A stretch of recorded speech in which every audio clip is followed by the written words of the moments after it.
Narasi koalisi pasangan Capres-Cawapres Anies Muhaimin dan Ganjar Mahfud makin kencang beredar. Wacana tersebut seiring dengan semakin santernya Pilpres 2024 akan berlangsung 2 putaran. Terbentuknya koalisi Capres-Cawapres di putaran kedua pun diamini Wakil Presiden ke-10 dan ke-12 Yusuf Kala. JK meyakini pasangan yang biasanya akan melebur jadi satu adalah pasangan yang dalam putaran kedua berada di posisi kedua. Sementara itu, Ketua DPP PDI Perjuangan Puan Maharani menyatakan komunikasi politik secara formal dan informal akan dilakukan setelah pencoblosan pemilu 14 Februari 2024. Namun dirinya meyakini pasangan Ganjar Mahfud memenangkan Pilpres. Menanggapi wacana peleburan dua kubu Anies Muhaimin dan Ganjar Mahfud MD di putaran kedua Pilpres juga ditanggapi Capres nomor urut 3 Ganjar Pranowo dan Cawapres nomor urut 1 Muhaimin Iskandar. Keduanya menanggapi peluang tersebut ada dan masih terus dikomunikasikan.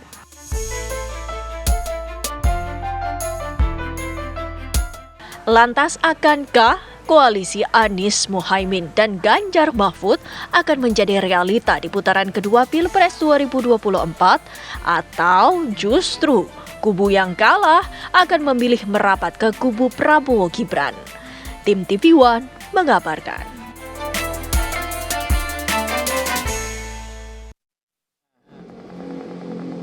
Yang selalu bersatu itu yang nomor 2-nya partai yang rankingnya ya, bukan nomornya, ranking 2 dan nomor 3 biasanya itu, sehingga bikin koalisi baru. Saya juga dulu waktu 2004 kan banyak partai, begitu ada koalisi baru, tapi kita tetap menang. Jadi ada peluang nih Pak, Pak JK mengatakan kalau misalnya memang terjadi putaran kedua ini ada peluang. Ya tergantung partai masing-masing dan selalu begitu. Jadi asal akol 3 maka yang menentukan suara itu yang terakhir di mana diarahkan partai. Informal dan formal kami lakukan bagaimana nantinya setelah 14 Februari itu ya membangun bangsa itu harus bersama-sama, nggak mungkin sendirian. Dan membangun bangsa itu tentu saja kita serahkan kepada rakyat, menangkan hati rakyat, pilih pemimpin yang memang bisa pilihan rakyat sehingga rakyatnya yang akan menjadi juaranya. Masih optimis satu putaran? Kita coba insya Allah, ini waktu hanya tinggal 30 harian.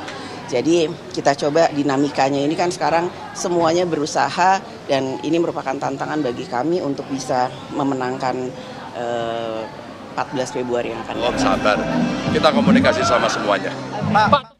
Pasti semua kita buka peluang untuk koalisi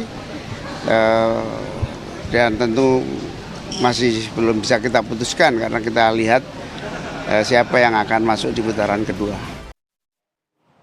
Ya kalau ditanya komunikasi sih pasti komunikasi ya, masing-masing paslon, masing-masing tim ses, tapi komunikasinya ke arah koalisi nantinya enggak kalau 2 putaran. Enggak. Dan apakah juga gema mengenai koalisi kubu 01 dan juga 03 ini dilakukan sangat gencar, apakah juga untuk mencegah 1 putaran? Nah, nanti yang akan membahas hal ini mengenai tersebut ada beberapa narasumber yang sudah hadir pada pagi hari ini. Sudah ada Mas Angga Putra Fidrian, juru bicara Timnas Amin. Selamat pagi Mas Angga.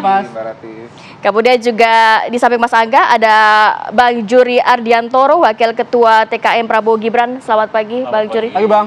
Bang Juri, sehat ya? Kemudian juga ada Mas Imam Priyono, juru bicara TPN Ganjar Mahfud. Selamat pagi Mas Imam. Berarti Mas Bayu selamat pagi. Dan yang paling cerah pagi hari ini, bajunya nih, ini ada simbol nih biasa ya.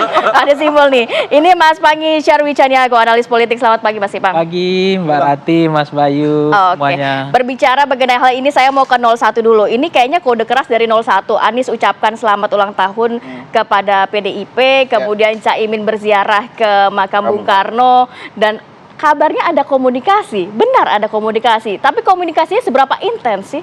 Iya, kalau komunikasi sih kita memang sering komunikasi gitu ya. Para petinggi partai komunikasi, para petinggi koalisi komunikasi, jubir-jubir juga saling komunikasi gitu. Kita ngelihat justru kan di awal dibilang bahwa politik ini riang gembira gitu ya. Jadi ya kita bisa keras di forum, kita bisa keras di media sosial misalnya, tapi secara hubungan personal harusnya nggak ada masalah. Dan sebenarnya juga ini jadinya agak misleading. Kenapa? Kan dibilangnya 01, 03 koalisi, kesannya salah satunya akan kalah gitu. Padahal jangan-jangan 01, 03 ini lagi sama-sama siap-siap menuju putaran kedua gitu.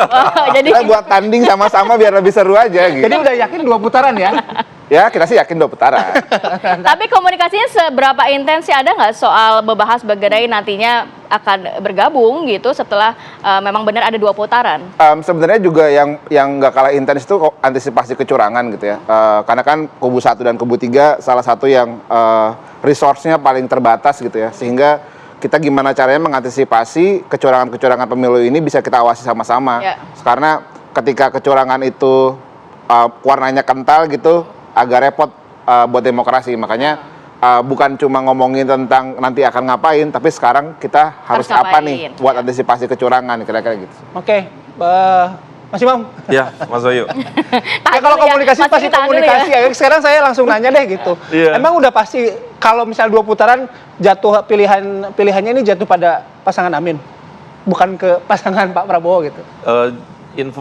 Sebagai informasi ya, bahkan ke 02 pun benar kayak Mas Angga bilang, kita tetap membuka jendela. Ini juga Pak Sekjen Gerindra juga sempat sampaikan kan, kalaupun mungkin pintu masih tertutup, tetapi jendela harus tetap terbuka, komunikasi harus tetap dilakukan. Tetapi kalau dengan Timnas Amin, itu benar Mas Angga bilang, memang belakangan kita semakin intensif, apalagi kedeputian bidang hukum, timnya Prof. Todung itu semakin intensif ya, komunikasi ke teman-teman di Timnas Amin, karena belakangan kami mendapatkan informasi, bahkan Mas Ganjar langsung waktu mengumpulkan purnawirawan TNI dan Polri dan beberapa pensiunan ASN juga ada intimidasi di sana dan dilaporkan langsung ke Mas Ganjar.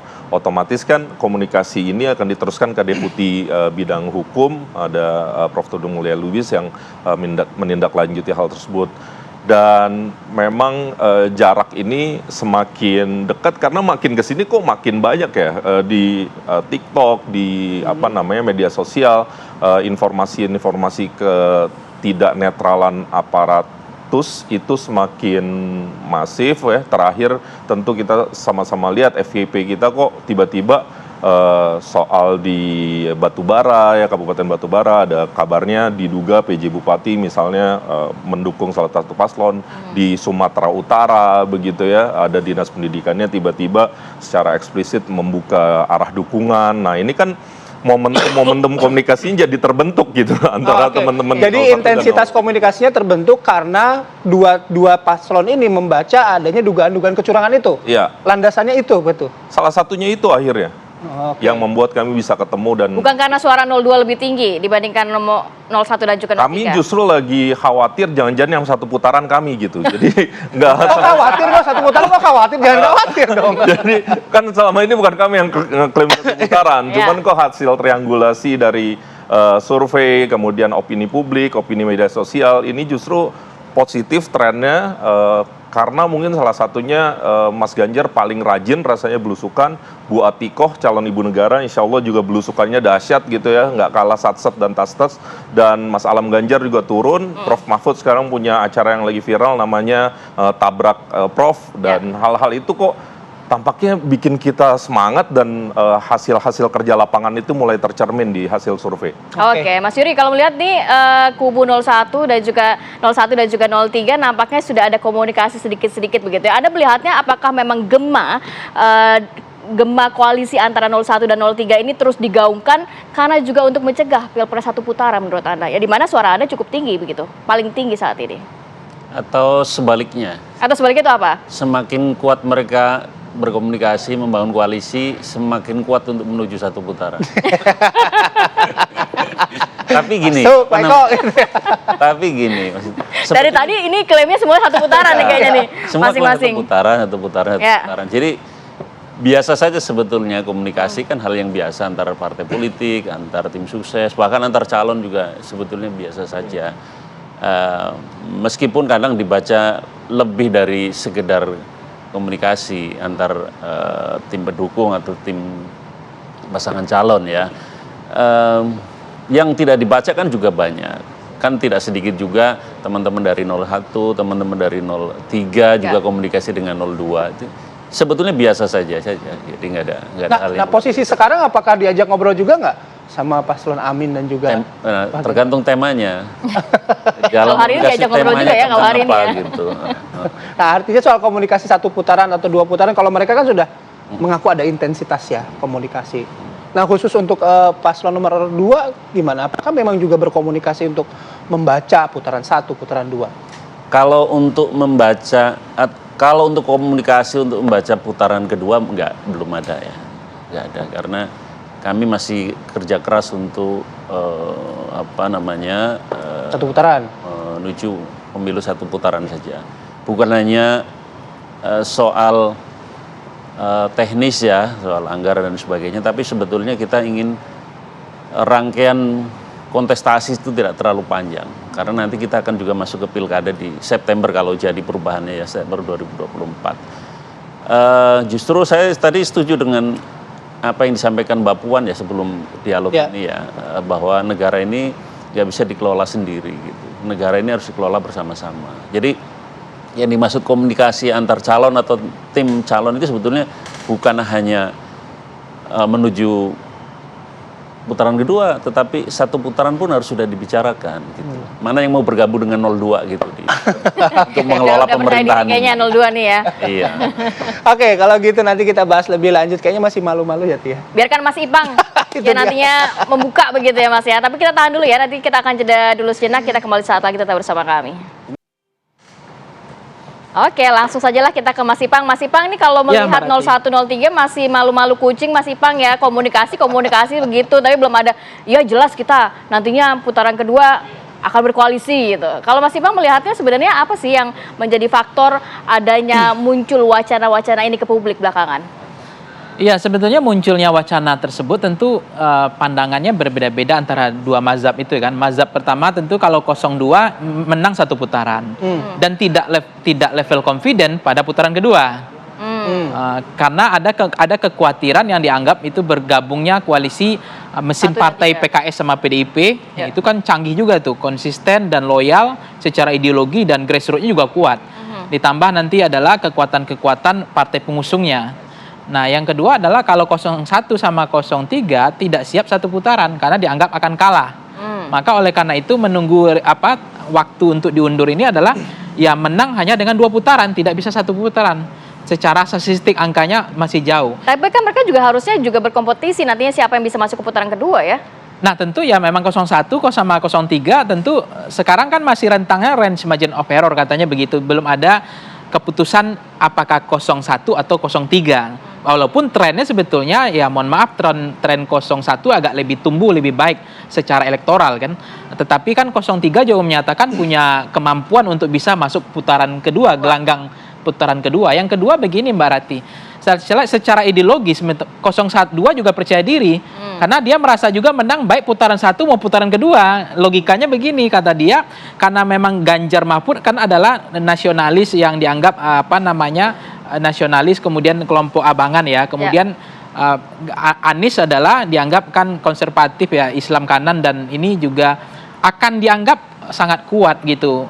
Nah, sementara Prabowo dianggap di tengah ideologinya. Jadi kalaupun kemudian Ganjar bertarung dengan Prabowo, kemungkinan Anies ke Prabowo. Kemudian kalau Anies bertarung dengan, maksudnya kalau Ganjar, intinya ceruk segmennya Prabowo itu di tengah. Sehingga mau Amin, mau Ganjar akan ke Prabowo, gitu loh, logikanya begitu secara ideologis. Walaupun secara bentangan ideologi kan mereka juga ini tidak ada lagi ideologi.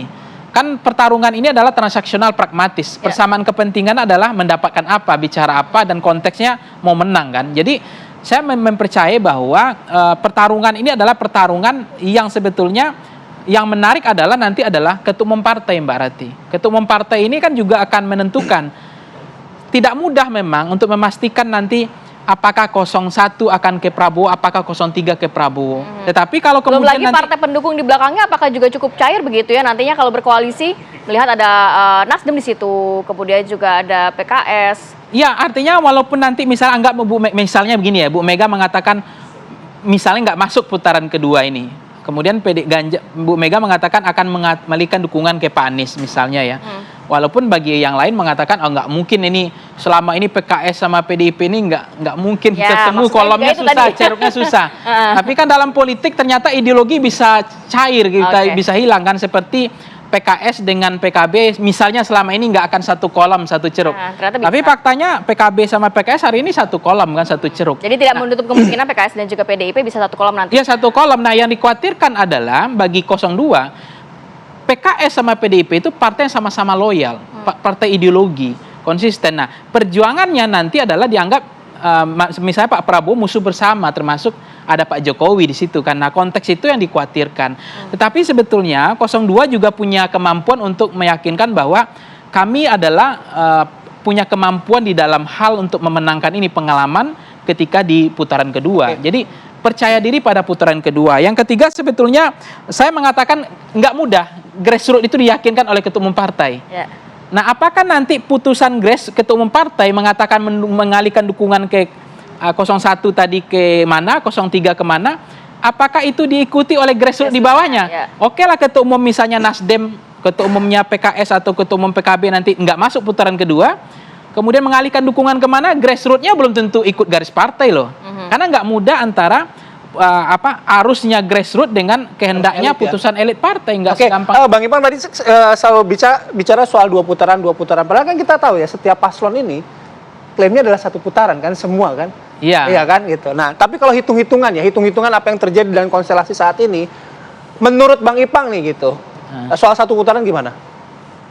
Iya sebetulnya hari ini kalau satu putaran ya sebenarnya kita nggak happy aja satu putaran, bagusnya memang dua putaran supaya memang ini mau lihat kan sebenarnya kan kita hari nggak happy, yang lainnya happy satu putaran. Maksudnya gini, ngatur napasnya kita supaya ketahuan. Yang kedua begini, kan ini politik identitas nggak ada, jadi kita happy aja sampai bulan Juli kan. Jadi besok juga akan fokus setelah per 14 Februari kan, karena udah nggak ada lagi pileg yang lain, jadi akan fokus ke pilpresnya. Artinya makin panjang makin kita kuliti calon presiden ini gitu. Makin kita telanjangi semuanya, termasuk membuka semua aib atau skandal atau apapun, termasuk ya bisa. Bisa kalau calon presiden harus begitu, harus siap. Poinnya kita tangkap. Mau ke Mas Yuri. Mas Yuri, ini hati-hati nih kalau kita ngomong dua putaran. Tadi juga ada mesin partai PDIP di situ yang solid, mesin partai PKS yang juga bisa menjadi mungkin warning untuk 02. Ya, kenapa kami tidak terlalu atau tidak khawatir ya dengan manuver bergabungnya 01, 03 sebelum pemilu ini, karena manuver atau gerakan atau komunikasi antar mereka kan sebetulnya di level elit ya. Kami percaya bahwa masyarakat itu sangat punya otonomi yang kuat untuk menentukan pilihannya. Siapa yang akan dipilih pada pilpres yang akan datang. Meskipun misalnya pimpinan partai atau pimpinan tim ini berkomunikasi untuk mengarahkan pemilih atau untuk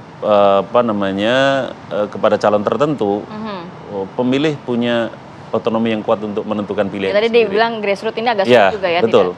Nah makanya jangan-jangan juga begitu pemilih diarahkan oleh pemimpinnya untuk bergabung misalnya untuk memilih pasangan calon tertentu pada saat koalisi nanti, maka pemilih itu kemudian berpikir ulang, ngapain gue milih si A, toh nanti suaraku dikasih ke orang lain gitu. Akhirnya gue pilih 02 saja lah kalau gitu.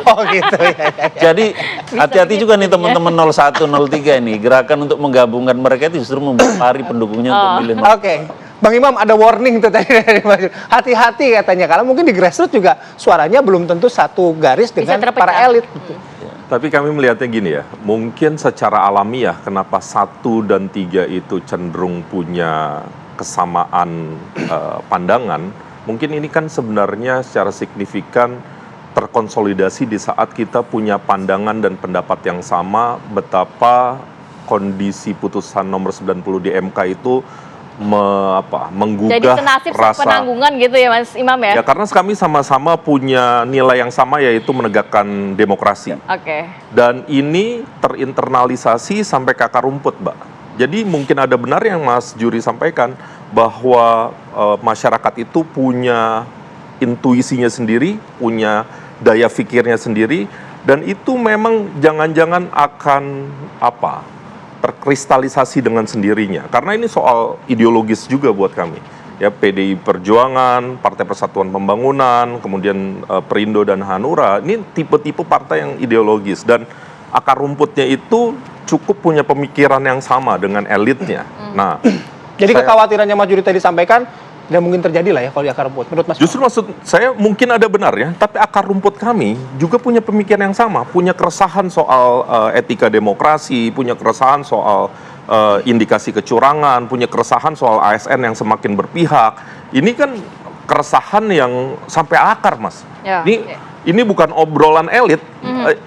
FYP itu emang bisa kita buat. Atur. Ini kan keresahan ini dari bawah, Mas. Ya. Jadi ini akan secara natural, jangan-jangan memang akan terbentuk 1 dan 3 ini mungkin di bawah. Ini tipe orang atau tipe frekuensi yang sama melihat demokrasi.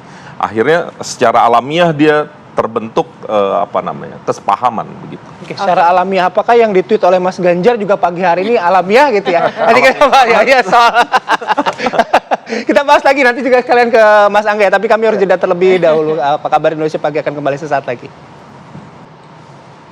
Lanjut lagi, saya mau ke Mas Angga. Mas Angga tadi melihat dari kubu 02 mengatakan bahwa hati-hati nih, jangan sampai strategi yang digunakan mengatakan ada koalisi nantinya untuk putaran kedua justru sebagai bumerang. Nanti suaranya lari semua ke 02 katanya. Enggak juga sih ya. Sejauh ini sih teman-teman di 01, di Timnas Amin, teman-teman di relawan di lapangan, semuanya fokus pada pemenangan Pilpres dan Pileg gitu ya, di mana alhamdulillah tren itu terlihat di banyak survei gitu, di mana suaranya trennya naik gitu. Itu tandanya alhamdulillah kerja teman-teman partai politik, kerja teman-teman relawan itu punya dampak yang signifikan terhadap pemenangan pasangan Amin gitu. Saya sih sebenarnya tidak melihat bahwa misalnya 03 yang kalah terus gabung ke 01 membuat suaranya jadi percuma, tapi melihat bahwa ini akan ada harmonisasi yang menarik di lapangan gitu. Apalagi PDI, PDIP dan PKB itu 2 suara kuat di Jawa Tengah, Jawa Timur gitu ya. Belum lagi PKS punya kekuatan di perkotaan yang sangat solid gitu. Juga Nasdem gitu ya di luar Jawa juga punya kekuatan yang sangat kuat gitu ya. Itu jadi sebuah kombinasi yang pas buat memenangkan calon presiden 01 kira-kira. Nah, ini udah cukup jelas nih kayaknya nih ya. Makin terang. Mas Ipang, gimana Mas Ipang tadi mendengarkan ini sebenarnya akan berpengaruh seperti apa sih terhadap mungkin elektoral, kemudian juga peta perpolitikannya nantinya setelah kalau putaran kedua ada? Iya, sebetulnya peta-peta di putaran kedua ini memang sangat unik ya. Karena menghitung, mengkalkulasi perilaku pemilih ya. Termasuk nanti mengkalkulasi yang undecided, yang swing, yang strong voters itu juga akan migrasi perpindahan itu. Kemudian dari isu trennya, kemudian pengaruh garis partai, ideologi dan mesin partai, pengaruh isu nanti yang berkembang juga mempengaruhi, termasuk sentimen dan termasuk misalnya adalah programatik yang masih relevan untuk diharapkan kepada masyarakat. Jadi peta politik pada putaran kedua ini bukan menggiring putaran kedua ya kan, Bana juga mengatakan tadi saya bilang kalau judulnya kan juga itu kalau Pilpres 2 putaran tuh. Sepertinya kalau berandai-andai dulu aja kita. Ya berandai-andai sepertinya 2 putaran karena 02 nggak nyaman dengan bahasa ini kita kabupatennya gitu loh. Karena juga ada ya ini nggak ada 2 putaran, ini juga 1 putaran jadi kan gitu. Jadi sepertinya kalau 2 putaran memang akan ada fluktuasi ya, perkembangan dinamika yang terjadi. Oleh karena itu saya mengatakan bahwa disinilah kekuatan nanti untuk menguji mesin partai. Sejauh mana mesin partai mampu untuk meyakinkan pemilih ya, yang supaya tegak lurus dengan garis ketua umum partai tadi. Yang kedua begini, di putaran kedua ini adalah pengaruh sosok figur dari masing-masing nanti. Figur dari siapa yang masuk pada putaran kedua dan 2 calon presiden ini itu akan mempengaruhi figur untuk mengetahui bahwa mereka sangat senang nanti dengan pemilih yang sesuai dengan selera harapan mereka. Nah ini kan ngatur napas bagaimana nanti meyakinkan siapa yang lelah gitu, lelah dengan gagasan, lelah dengan pikiran, dan tidak ada lagi ide-ide kreatif, itu akan stagnan. Artinya tidak akan terjadi trennya tidak akan terjadi pertumbuhan. Tetapi nanti di putaran kedua itu kalau yang ngatur napasnya bagus, idenya masih bagus, pikiran masih bagus, gagasan masih bagus, masih banyak harapannya ya mimpi-mimpinya masih besar, harapannya masih banyak, dan itu masyarakat justru akan senang nanti Mbak Rati melihat oh ini calon presiden saya. Jadi ini kan soal persepsi, soal bagaimana meyakinkan publik ya terhadap jadi yang tidak masuk ke gelanggang tadi, yang keluar atau diskualifikasi atau tereliminasi, dia akan cenderung menjatuhkan pilihannya nanti dari antara dua calon presiden ini, karena di putaran kedua hanya akan ada dua calon presiden kan. Itu hanya dipengaruhi oleh 4 faktor. Pertama adalah partai ID sangat menentukan, karena partai mana yang ideologis, mana yang partai tidak ideologis. Itu akan jelas bahwa dia akan pilih presidennya, pilih partainya. Karena ada kemungkinan nanti adalah di putaran kedua ini berbeda. Orang tidak lagi memilih partai, orang sudah cenderung kepada center of kandidat. Pada Februari, 14 Februari, orang masih cenderung bicara tentang pilihan partai strike ticket voting dengan pilihan presiden. Kalau Prabowo efeknya besar, maka Gerindra efek terasa efeknya. Termasuk kalau Ganjar efeknya besar, PDIP juga merasakan. Kalau nanti Anies besar efeknya, maka nanti PKS atau Nasdem atau PKB. Nah, di putaran kedua nggak ada lagi faktor partainya. Sosoknya jadi ini betul-betul sosok. Jadi kekuatan bertumpu kepada personalisasi dari kandidatnya. Jadi tidak ada lagi kekuatan. Nah, disinilah waktu bagi partai untuk menunjukkan mana yang partai ideologis, mana yang partai pragmatis, mana pemilih yang loyalis. Seberapa loyal pemilih pendukungnya Pak Prabowo, ini akan diuji. Apakah loyal pemilihnya Demokrat di situ masih loyal pemilihnya mengikuti garis partai. Ketua Umum SBY bilang dukung Pak Prabowo. Apakah masih loyal atau tidak nanti? Termasuk kemudian ada Golkar. Apakah mereka akan ikut dari perintah garis partai Ketua Umumnya Pak Erlangga? Belum tentu. Bisa iya, bisa tidak gitu. Nah, ini akan diuji. Nah, ternyata di Anies punya pendukung partainya loyal semua. PKS-nya apa, ketua presiden PKS-nya, semua pemilihnya PKS akan ikut dengan garis partai dan dia akan milih Anies. Tidak akan ada cerita memilih Pak Prabowo atau Ganjar misalnya. Itu akan mengubah peta. Maka itu yang dikhawatirkan oleh putaran kedua oleh Pak Prabowo. Ada kemungkinan pengusung partai koalisi Pak Prabowo itu boleh mengikuti garis partai gitu, ideologi. Karena itu juga diuji nanti, setahu saya partai ID yang paling kuat di Indonesia itu hanya 2 partai, PKS dan PDIP. Jadi kalau ini terjadi di putaran kedua mereka nggak siap. Tapi untuk per tanggal 14 Februari itu terjadi. Yang kedua adalah soal... Tahan dulu Mas Ipang. Bang Ipang kalau udah ngomong semangat nih kita jadi persona gitu. Tapi kita juga bicara tadi, kita di awal sudah bicara gitu. Dengan kalau ada putaran kedua kan kemungkinan 1 dan 3. Pernah nggak kita berpikir kalau misalnya ada putaran kedua ya 1 dengan 2 atau 2 dengan 3? Nah, gitu. Mungkin nggak itu terjadi ya. Kita akan bahas sesaat lagi ya.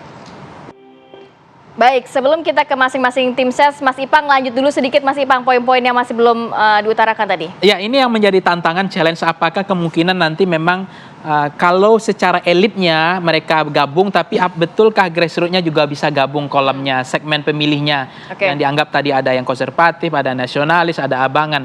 Mungkin yang tadi yang ditanyakan Bang Juri, mungkin nggak pemilihnya PDIP dengan pemilihnya PKS itu bisa nyatu. Itu kan saya merasa ada kemungkinan kalau itu berbasis kepada figur. Karena nanti yang dipilih pada putaran kedua adalah soal figur, bukan lagi partai. Jadi ada kemungkinan orang itu cenderung memilih figur ketimbang partainya. Yang kedua adalah soal Mas Ganjar. Ya, Mas Ganjar kan secara partai ID juga, PDIP juga kuat.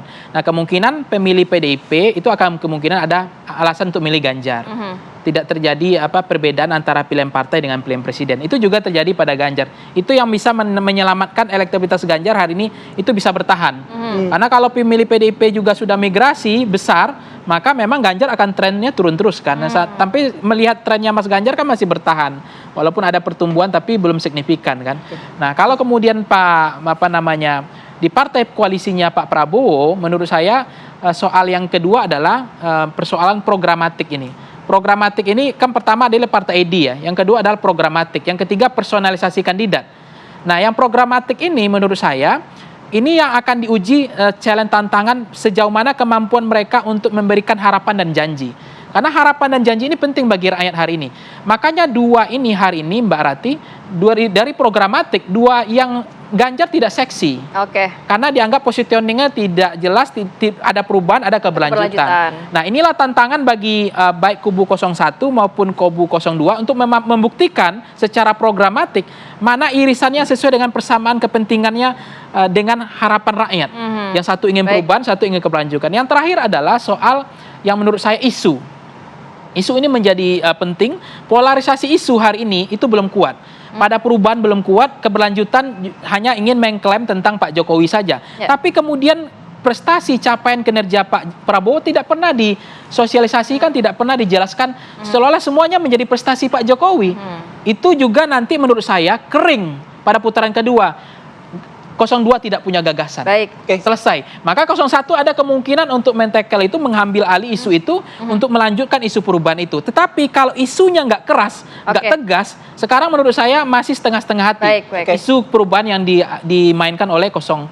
Berarti itu ya, saya nggak perlu nanya lagi. Sudah saya meminta akan merespon lagi tadi apa yang disampaikan oleh Bang Panggi. Mulai dari Mas Angga. Soal isu, dan ini kan persiapan kalau misalnya ada putaran kedua, stamina ini harus dijaga kan. Nah, pasti diatur tadi katanya. Positioning yang tadi disampaikan oleh Bang Panggi. Ya, kalau dari segi nafas kayaknya kita yang paling terbiasa ya, selama setahun ini nafasnya terbatas gitu. Paling panjang nafasnya. Kita udah terbiasa ngatur, teman-teman relawan juga saling donasi. Yang terbaru kan teman-teman fans K-pop yang donasi masang Videotron. Sayangnya Videotronnya baru 1 hari itu diberhentikan gitu. Padahal mereka udah kontrak seminggu. Itu kita sudah terbiasa dengan nuansa itu. Baliho udah balihonya sedikit dirusakin pula gitu kira-kira. Jadi secara resource kita sudah 1 tahun ini sudah maraton, dan teman-teman relawan, teman-teman partai juga sudah punya cara ya untuk memaintain nafas.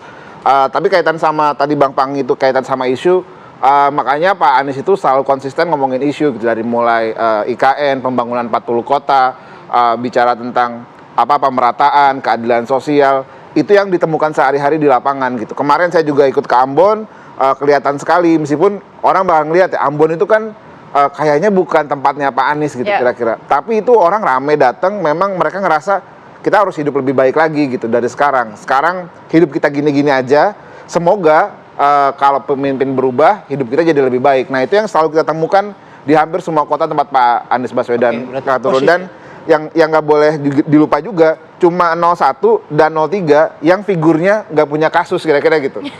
01 sama 02 PKB dan Gerindra punya story, 02 dan 03 PDI dan Pak Jokowi punya story. Nah, cuma 01 sama 03 nih yang kira-kira nggak punya masalah gitu ya.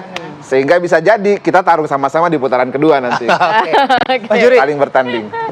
Ya. Soal tadi ya, soal positioning. Kalau perubahan udah jelas tadi Mas Angga. Tapi positioning soal prestasi, kemudian ketokohan dan lain sebagainya, dan juga untuk menjaga stamina kalau putaran 2 ini terjadi. Ya, soal positioning ya, orang sering bilang bahwa Pak Prabowo itu kok ngikutinya Jokowi. Masalahnya di mana? Sering begitu kan Pak Prabowo. Memang nggak salah, dan memang yakin bahwa program dan visi Pak Jokowi itu harus dilanjutkan. Ini soal positioning ya. Kita ingat loh, approval ratingnya Pak Jokowi itu masih sangat tinggi sekali. Di atas 75%, bahkan ada survei yang mengatakan 80 sekian persen. Jadi itu artinya mayoritas masyarakat Indonesia itu suka, setuju, dan merasakan manfaatnya dari apa yang sudah dilakukan Pak Jokowi. Maka saya heran kalau ada capres yang ingin mengusung isu perubahan. Mau mengubah apa? Mayoritas masyarakat Indonesia itu senang dengan Pak Jokowi. Itu soal positioning. Kalau senang semuanya ya. Mungkin surveinya nggak cuma 40 sekian persen, mungkin udah 50+1 kali, Mas. Ya, itu soal pilihan ya. Nah, kemudian narasi mengenai putaran 1 atau 2 putaran gitu. Secara nafas 02 siap saja, mau 1 putaran, mau 2 putaran. Survei juga sudah mengatakan membuat simulasi 3 calon, 2 calon, itu artinya putaran kedua. Dan kita yakin saja bahwa dukungan mayoritas masyarakat Indonesia itu masih ke Pak Prabowo. Hanya saja memang kita juga lihat tren mengenai dukungan kepada Pak Prabowo yang semakin menunjukkan signifikansinya untuk cukup 1 putaran. Dan Saya kira ini kepentingan banyak pihak saja, banyak orang juga. Gitu. Baik, ke Mas Imam tadi dikatakan Mas Ipang bahwa 01 jelas, 02 jelas perubahan keberlanjutan. Sedangkan 03 ini apa nantinya positioningnya yang juga bisa membuat Anda kubu 03 ini masuk ke dalam putaran kedua? Positioningnya perbaikan. Yang baik dari Pak Jokowi pasti dilanjutkan, IKN dan seterusnya itu insya Allah dilanjutkan, bansos dilanjutkan dengan kualitas yang jauh lebih baik, data satu pintu melalui kartu sakti, dan yang kurang dari Pak Jokowi atau yang belum tuntas dikerjakan Pak Jokowi akan kami tuntaskan dengan kualitas yang lebih baik. Ya, kita tentu misalnya di sektor pertahanan kemarin kita memberikan beberapa indeks yang kita taruh di hadapan publik. Memang ada indeks pertahanan kita yang dianggap kurang optimal, nanti di zaman Mas Ganjar Prof Mahfud akan kita dorong menjadi optimal. Jadi justru kita sangat clear, dan Indonesia itu cenderung masyarakatnya wasatiyah atau senang yang di tengah-tengah. Yang baik kita apresiasi, yang buruk yang nggak kita rubah, yang buruk ya kita perbaiki gitu ya. Jadi justru Mas Ganjar Prof Mahfud adalah menurut saya jalan tengah dari perbedaan atau polarisasi yang ada. Kemudian saya setuju sama Bang Pangi ya, bahwa soal capres itu adalah soal persona atau soal sosok, karenanya kami itu sangat bersyukur ya, yang kami usung itu Ganjar Pranowo, begitu ya, 2 kali menjadi gubernur, 2 kali menjadi legislatif. Prof Mahfud, orang dengan puluhan tahun pengalaman legislatif, yudikatif, dan eksekutif yang sampai hari ini masih bisa dipuji integritasnya. Jadi semakin masyarakat melihat sosok kita semakin senang. Makanya Mas Ganjar itu nggak di hotel-hotel kalau bahasanya Mas Pangi. Kita itu di rumah warga tidur. Bukan cuma nyari yang gratisan, cuman kita ingin mendengarkan gitu ya. Masyarakat itu sebenarnya butuhnya apa, maunya apa. Soal stamina, alhamdulillah Mas Ganjar itu pelari, Bu Atikoh itu pelari. Nggak pelari ece-ece, emang tiap hari lari. Jadi insya Allah kita punya nafas yang panjang, tapi kita tetap dengan rendah hati kita minta doa, dukungan dari masyarakat. Mudah-mudahan beliau-beliau sehat, kita bisa terus ada di tengah-tengah masyarakat. Baik, kita nantikan apakah memang 2 putaran ini benar-benar akan terjadi dan siapa yang berhasil masuk ke gelanggang begitu ya. Nah, itu kan salah satu menguji ketokohannya bagaimana nanti ada debat cawapres. Nah, itu salah satunya. Jadi masyarakat udah bisa. Baik, terima kasih banyak Mas Angga, Mas Yuri, Mas Imam, dan Mas Ipang. Makasih banyak, sehat selalu. Assalamualaikum.